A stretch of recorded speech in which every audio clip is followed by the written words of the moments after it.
Hello, I'm June Goodfield.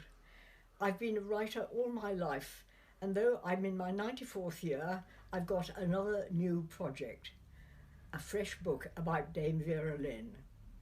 Surely you can say everything that can be said has already been said. There can't be any reason to write another book.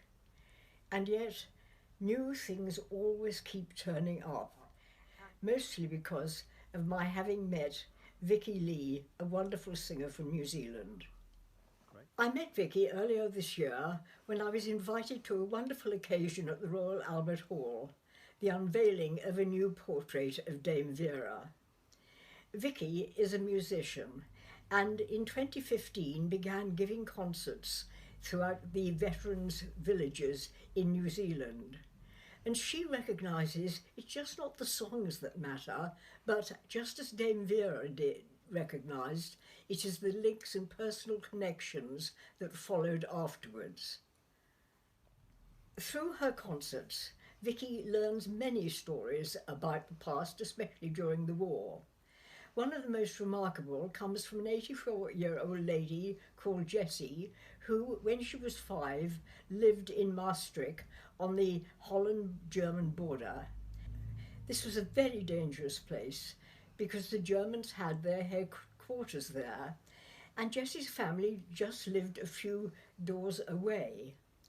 And she recalls how they did two very dangerous things. They would listen to the BBC, and when the bombs were dropping, they would sing Dame Vera's songs.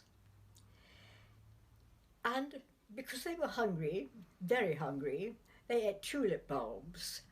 And one day the RAF came over and dropped food instead of tulip bulbs. So all the children went out, collected lots of tulip bulbs and put them on the ground so that they read, "Thank you, boys, for bringing us food."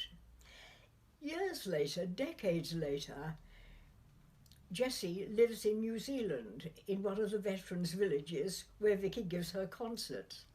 And believe it or not, one of the RAF pilots who helped drop them food is living there too.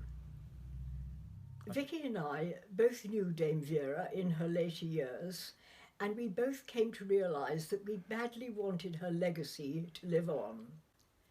So this book is being produced by the Right House, a not-for-profit organisation that I founded many years ago.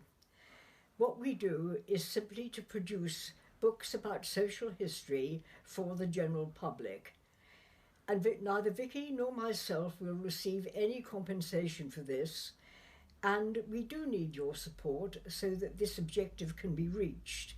And if there is any excess funds left over, these will be given to Dame Vera's charities. As a historian and a writer, I know that history is never finished. The past permeates our lives over and over again. For history is not written by newspaper articles and political pronouncements.